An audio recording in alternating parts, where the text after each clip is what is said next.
আমার নাম Austin Philips.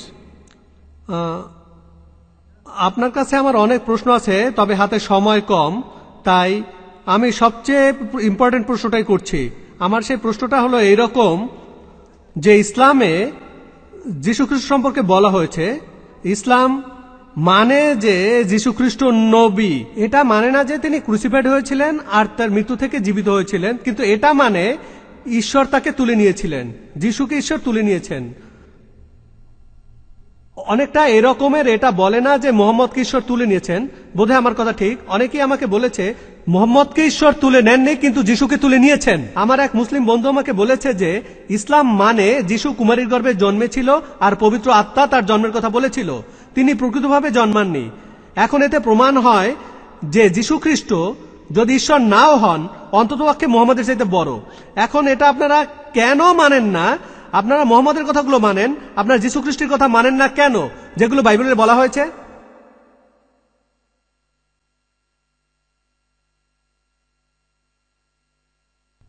ভাই খুবই সুন্দর একটা প্রশ্ন করেছেন। এই প্রশ্নগুলো সাধারণত করে থাকেন মিশনারিরা, খ্রিস্টান মিশনারিরা। জানি না আপনি মিশনারি কিনা। আপনি বেশ কয়েকটা উদাহরণ দিলেন যে ইসলাম ধর্মে যীশু খ্রিস্টের কথা বলা হয়েছে, আর বললেন যে কোরআন বলছে যীশু খ্রিস্ট মৃত থেকে জীবিত হয়েছিলেন, নবী মুহাম্মদ মৃত থেকে জীবিত হননি। যীশু খ্রিস্ট জন্মেছিলেন এক কুমারী মায়ের গর্ভে, মুহাম্মদ সাল্লাল্লাহু আলাইহি সাল্লামের বাবা মা ছিলেন। কে বড়? একটা উত্তরে মাথায় আসবে, কে বড়? যীশু। তারপর বললেন এরকম আরো প্রশ্ন আছে। তারা এরকম বলে কোরআনে যিশুর নাম আছে 25 বার, মাত্র 5 বার বলা হয়েছে পবিত্র কোরআনে মুহাম্মদ সাল্লাল্লাহু আলাইহি সাল্লামের। তাহলে কে বড়? তারা এভাবে প্রশ্ন করে, এভাবে তারা মুসলিমদের প্রশ্ন করে, আর আমরাও তখন ভাবে আসলেই কে বড়? এখানে যীশু খ্রিস্টই বড়। আপনাদের মতে ইসলাম ধর্মেও সবচেয়ে বড় যীশু খ্রিস্ট। ভাই, ইসলাম হলো একমাত্র খ্রিস্টান ধর্ম বিশ্বাস যে ধর্মের অনুসারীরা যীশু খ্রিস্টকে নবী হিসেবে মানে। যে মুসলিম যীশু খ্রিস্টকে মানে না, বিশ্বাস করে না, সে আসলে মুসলিমই নয়। আমরা মানি যে তিনি আল্লাহ তাআলার প্রেরিত একজন রাসূল। আমরা মানি তিনি অলৌকিকভাবে জন্মেছিলেন কোনো পুরুষের হস্তক্ষেপ ছাড়া, যেটা অনেক আধুনিক খ্রিস্টানও বিশ্বাস করে না, আমরা করি। আমরা মানি যে আল্লাহর আদেশে তিনি মৃত মানুষকে জীবিত করেছিলেন। আমরা মানি যে আল্লাহর নির্দেশে জন্মান্ধ আর কুষ্ঠরোগীদের সারিয়ে তুলেছিলেন। তবে কিছু মতভেদ আছে। আমরা মানি না তিনি মহান ঈশ্বর, এটা মানি না তিনি ঈশ্বরের পুত্র, বিশ্বাস করি তিনি আল্লাহর একজন রাসূল। আপনার প্রশ্নে আসি, যখন কোরআনই বলছে যে যীশু খ্রিস্ট মৃত অবস্থা থেকে জীবিত হয়েছিলেন, মুহাম্মদ সাল্লাল্লাহু আলাইহি সাল্লাম মারা গেছেন, তাহলে কে বড়? এখানে দেখছেন না যে আল্লাহর পরে যদি কেউ আসেন সে তাহলে কে? যদি কারো জীবন উৎসর্গ করতে হয় তাহলে যে সেরা তাকেই উৎসর্গ করা উচিত, আর তাদের মতে এই শ্রেষ্ঠ উৎসর্গটা হলেন যীশু খ্রিস্ট। কোরআন বলছে তিনি ক্রুশবিদ্ধ হননি। ওয়ামা কাতুলুহু ওয়ামা সালাবুহু, তারা তাকে হত্যা করেনি, ক্রুশবিদ্ধ করেনি, এটা মানি। কিন্তু আপনাদের বাইবেল অনুযায়ী, আপনারা যেভাবে বাইবেলের ব্যাখ্যা দেন, বাইবেল বলছে যীশু ক্রুসিফাইড হননি। ইহুদিরা ক্রুশে ঝুলিয়েছিল, কারণ সে সময়ের ইহুদিরা তাকে আল্লাহর রাসূল হিসেবে মেনে নিতে পারেনি। তারা বাড়াবাড়ি করেছিল। কোরআন বলছে লা তাগলু ফি দীনিকুম, পবিত্র কোরআনের সূরা নিসার 171 নম্বর আয়াতে উল্লেখ করা হয়েছে, বলা হয়েছে ইয়া আহলাল কিতাব, অর্থাৎ হে কিতাবীগণ, লা তাগলু ফি দীনিকুম, তোমরা তোমাদের ধর্ম নিয়ে বাড়াবাড়ি করো না। কেমন বাড়াবাড়ি?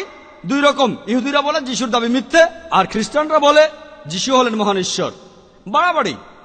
আর আল্লাহ সম্পর্কে সত্য ছাড়া আর কিছুই বলো না, সত্যি কথা বলো। আল্লাহ কেবলমাত্র একজন।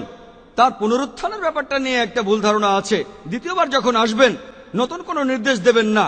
পবিত্র কোরআনের সূরা মাইদার 3 নম্বর আয়াতে উল্লেখ করা হয়েছে, আজ তোমাদের জন্য তোমাদের দিন পূর্ণাঙ্গ করলাম, আর আমি ইসলামকে তোমাদের জীবন দর্শন হিসেবে মনোনীত করলাম। আমরা মুসলিমরা মানি যে যীশু খ্রিস্ট আবারও আসবেন, তবে তখন তিনি নতুন কিছু শেখাবেন না, নতুন কোন নির্দেশ নিয়ে আসবেন না। তিনি এসে আগের ভুল ধারণাগুলো ভেঙে দেবেন, আর তিনি আল্লাহ তাআলাকে বলবেন, আল্লাহ বাড়ি তাআলা, তুমি এখানে সাক্ষী থাকো, তাদের কখনোই বলেনি আমার উপাসনা করো, তাদের কখনোই বলেনি আমি ঈশ্বরের পুত্র। তিনি দ্বিতীয়বার আসবেন খ্রিস্টানদের জন্য, মুসলিমদের জন্য না। বিশ্বাস করি তিনি আসবেন। আপনি বললেন যিশু কুমারী গর্ভে জন্ম নিয়েছেন। এখন ধরেন যদি ধরেন একজন লোকের বাবা নেই, তখন আপনি বললেন যেহেতু তার কোনো বাবা নেই সেজন্য সে মহান ঈশ্বর। পবিত্র কোরআনে সূরা ইমরানে এর উত্তর আছে, আল ইমরানে। এখানে 59 নম্বর আয়াতে বলা হয়েছে যে আল্লাহর কাছে ঈসার দৃষ্টান্ত নিশ্চয়ই আদমের দৃষ্টান্তের সমান। তাকে মাটি থেকে সৃষ্টি করলেন, বললেন হয়ে গেল। আদম আলাইহিসসালামের কোনো বাবা ছিল না, আদম আলাইহিসসালামের কোনো বাবাই ছিল না, কোনো মাও ছিল না। যদি বলেন যার বাবা নেই সে মহান ঈশ্বর, আদম আলাইহিসসালাম তাহলে আরো বড় ঈশ্বর।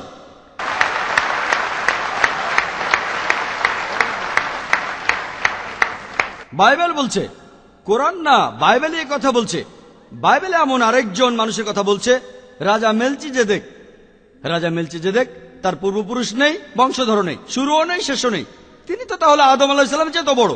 পবিত্র কোরআনের উত্তর দিয়েছে, কোরআন উত্তর দিয়েছে। আপনারা বলেন যে পবিত্র কোরআনে যীশু খ্রিস্টের নাম 25 বার বলা হয়েছে, মুহাম্মদ সাল্লাল্লাহু আলাইহি ওয়াসাল্লামের 5 বার। কেন? কারণ যীশু খ্রিস্টের নামে তখন একটা অভিযোগ ছিল, মুহাম্মদ সাল্লাল্লাহু আলাইহি ওয়াসাল্লাম তার নামে কোনো অভিযোগ ছিল না। আর কোরআন যখন নাজিল হয়েছিল, নবীজি মুহাম্মদ সাল্লাল্লাহু আলাইহি ওয়াসাল্লাম তখন সেখানে ছিলেন।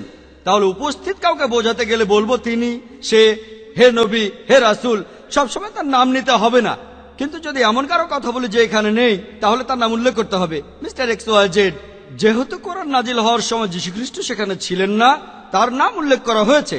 এভাবে যদি দেখেন তাহলে দেখবেন কোরআনে মুসা আলাইহিস সালামের নাম বলা হয়েছে মোট 132 বার। তাহলে কি মুহাম্মদ সাল্লাল্লাহু আলাইহি ওয়াসাল্লাম আর যীশু খ্রিস্ট দুজনের চাইতে বড়? না, যেহেতু তারা সেখানে উপস্থিত ছিলেন না আর সেখানে তাদের দৃষ্টান্ত দেখানো হচ্ছিল, সেজন্য নাম উল্লেখ করা হয়েছে। যে মানুষটা উপস্থিত আছে তার নাম উল্লেখ করার প্রয়োজন নেই। আশা করি উত্তরটা পেয়েছেন।